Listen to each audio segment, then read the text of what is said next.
Bonjour tout le monde et bienvenue à cette vidéo sur l'analyse des circuits électriques. Je vous présente le circuit qu'on va analyser ensemble aujourd'hui.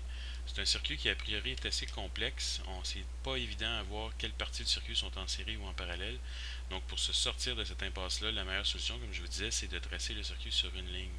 En partant d'une borne, en regardant où est-ce que le circuit se sépare, où est-ce que dans le fond c'est en série, où est-ce que c'est en parallèle, et ensuite en recombinant tout ça à la fin à la droite du circuit. Donc, je vais faire la première partie. Cette vidéo-là, en fait, je vous présente la première partie. Donc, simplement trouver la résistance équivalente du circuit.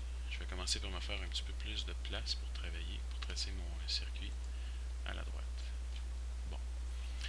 Donc, ici, on va partir de la borne positive. En fait, vous pourriez partir de la borne que vous voulez. Mais bon, je vais suivre le trajet du circuit conventionnel. Donc, je pars de la borne positive. J'arrive premièrement à la borne, pas la borne, mais à la résistance de 50 ohms. Et ensuite, j'ai une première fourche. Donc, je vais commencer par amener ça. Je me suis préparé un petit peu à l'avance. Donc, voici la première partie du circuit.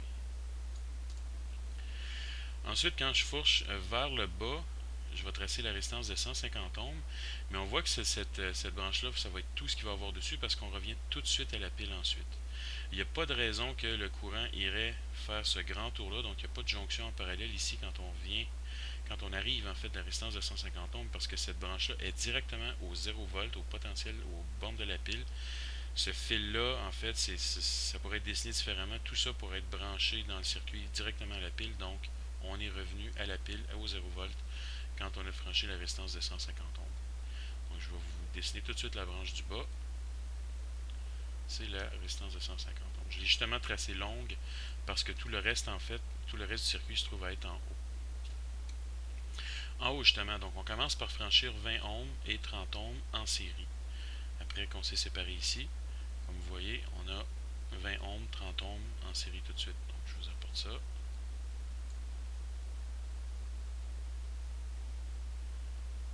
C'est donc les deux premières résistances qu'on fait en série. Ensuite, quand on arrive à ce point-ci, il y a une fourche. On peut soit aller vers la gauche ou vers le haut. Et c'est donc là qu'on a la séparation en parallèle de ces deux résistances-là. Il faut comprendre que ce fil-là ici, il est mélangeant. Parce qu'en fait, après qu'on a franchi la résistance de 60 ohms, on revient à la pile. Et c'est la même chose si on a franchi la résistance de 120 ohms. Tout ça ici, c'est le retour. Donc en fait, là, on est vraiment dans une première, on est dans la branche du haut ici, après avoir fourché. Donc on a une deuxième fourche. Donc on a une deuxième séparation en parallèle avec la résistance de 120 ohms et de 60 ohms. Je les apporte ici. Et ensuite, on se trouve à fermer les deux boucles en même temps. Donc la première petite séparation qu'il y a ici, on revient. Et on ferme en même temps celle de la grande boucle ici avec celle de 150 ohms. Tout ça se trouve à se fermer via ce fil-là ici, vis-à-vis ce fil-là. Donc je ferme le circuit pour vous, juste ici. Donc maintenant, quand on regarde ce circuit-là ici, il est beaucoup plus facile à comprendre. C'est très évident.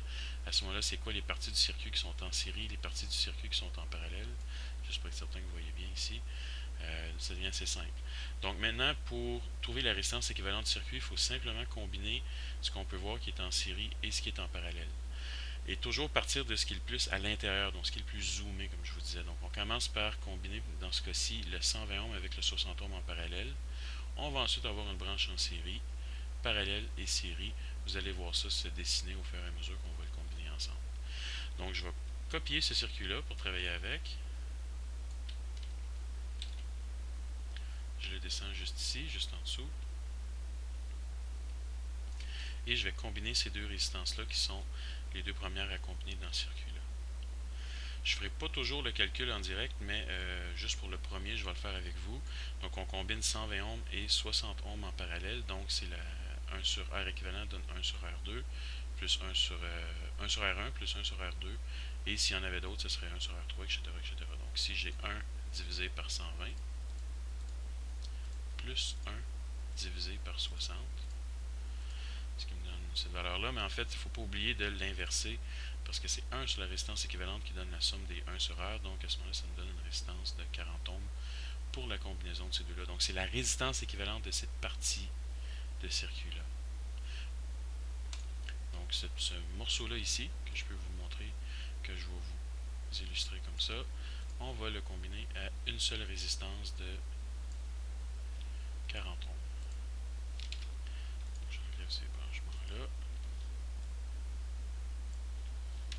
descends cette portion-là ici et je change le texte pour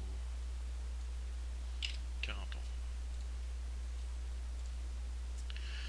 Donc, ça, c'est le premier embranchement qu'on fait. Ensuite, on a la première combinaison qu'on fait. Et maintenant, on a 3 résistances en série. Ça va être ça qui va être à combiner avant de faire quoi que ce soit d'autre. Il est trop tôt pour combiner ça en parallèle parce qu'on a encore un trop gros amas de résistance ici. Donc, on y va, on combine ces 3-là. Et en série, c'est assez simple. Il faut simplement additionner les 3 résistances. Donc, dans ce cas-ci, 20, 30, 40, ça nous donne une résistance équivalente pour cette partie de circuit-là de 90 ohms. Donc, encore là, je vais copier et descendre cette fraction de cette partie de circuit-là. En fait, tout le circuit. Puis je vais changer ce qu'il a changé ici.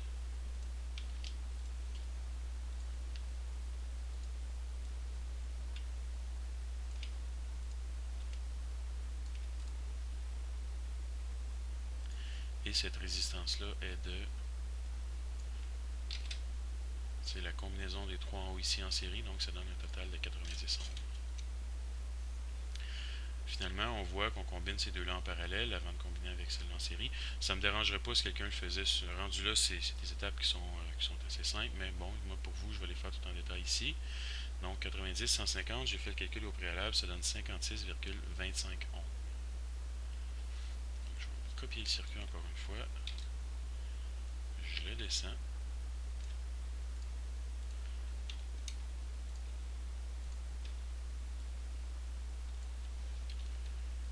Je l'approche l'une avec l'autre.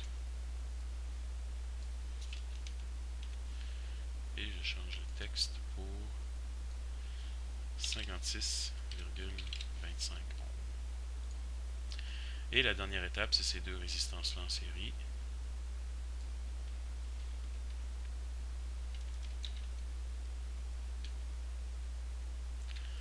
Ce qui va me donner une seule résistance qui équivaut à la somme des deux, parce qu'on est en série, de 106,25 ohms.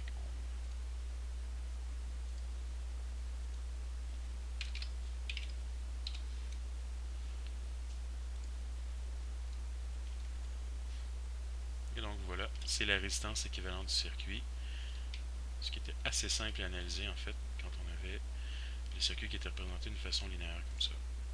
Donc si je résume les étapes, le 120 ohms, 60 ohms a été combiné en une résistance de 40 ohms ici. Ensuite, ces trois résistances-là ont été combinées en série